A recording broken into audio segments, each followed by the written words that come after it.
আমার ভালোবাসার মানুষ। তাকে আমি যা দেখেছি তার থেকে তো এখন অনেক ছোট হয়ে গেছে, আরো বেশি। আসসালামু আলাইকুম। সামাজিক যোগাযোগ মাধ্যম থেকে পাড়া মহল্লায় একটা নিউজ খুবই ভাইরাল। সুপারস্টার সাকিব খান এবং 90 দশকের হার্ট কাঁপানো নায়িকা পূর্ণিমা অবশেষে কি এক হচ্ছে? তাদের নিজ নিজ তৃতীয় বিয়ে কি তারা একসাথে সেরে ফেললো? এটা নিয়ে চলছে বিস্তর কানাঘোষা। চলুন বিস্তারিত একটু আলোচনা করে দেখা যাক। দেখুন, সম্প্রতি ঈদের একটি অনুষ্ঠানে আমন্ত্রিত অতিথি হিসেবে আসে সাকিব খান এবং পূর্ণিমা। এসে পূর্ণিমা এবং সাকিবের ড্রেস আপ লুক আউটস্ট্যান্ডিং। পূর্ণিমা তো সাকিব খানকে দেখে চোখ সরাইতেই পারতেছিল না এবং তার ভূয়সী প্রশংসা করতে থাকে।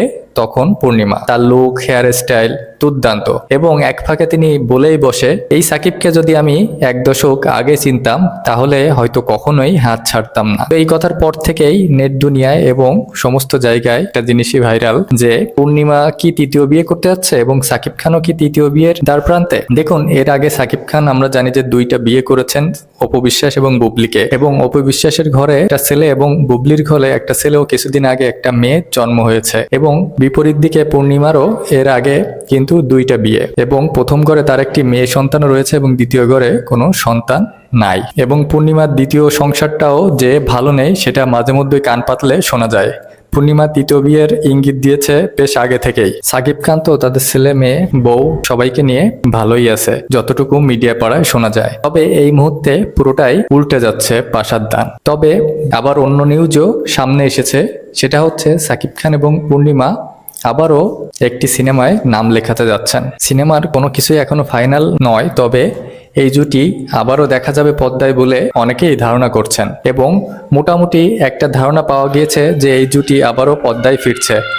এবং বহুত দিন পরে যদি এই জুটি আবারও পর্দায় ফেরে তাহলে অবশ্যই ভালো কিছু করবে বলেই সবার আশা। কারণ পূর্ণিমার ফিটনেস এবং সাকিব খানের ফিটনেস, দুইজনেরই ফিটনেস লেভেলটা খুবই ভালো রয়েছে এবং এই যুগের সাথে তাল মিলিয়ে তারা চলতে পারবে এবং ছবি বানাতে পারবে বলেই নেটিজনদের ধারণা। তবে সবকিছু ঠিক থাকলে হয়তোবা আগামী ঈদের জন্য সাকিব খান এবং পূর্ণিমা দুইজন একত্রিত হয়ে নতুন করে ছবি বানাবেন বলেই দর্শকদের চাওয়া। আর বিয়ের গুঞ্জনটা একবারে উড়িয়ে দেওয়াও যাচ্ছে না, তবে একবারে সঠিকও নয়। বিয়ের গুঞ্জনটা মূলত সৃষ্টি হয়েছিল দুইজনের টিভি টক শোর সাক্ষাৎকারের পর থেকেই। তবে ওই গুঞ্জন সত্যি না হলেও বড় পর্দায় যে ফিরছেন তারা, এই গুঞ্জন পুরোটাই সত্যি বলেই ধরা হচ্ছে। আপনার কাছে কি মনে হয়, এই জুটি আবারও যদি কামব্যাক করে তাহলে কেমন হবে? অবশ্যই কমেন্টে জানাবেন। ভালো লাগলে পাশে থাকবেন। ধন্যবাদ।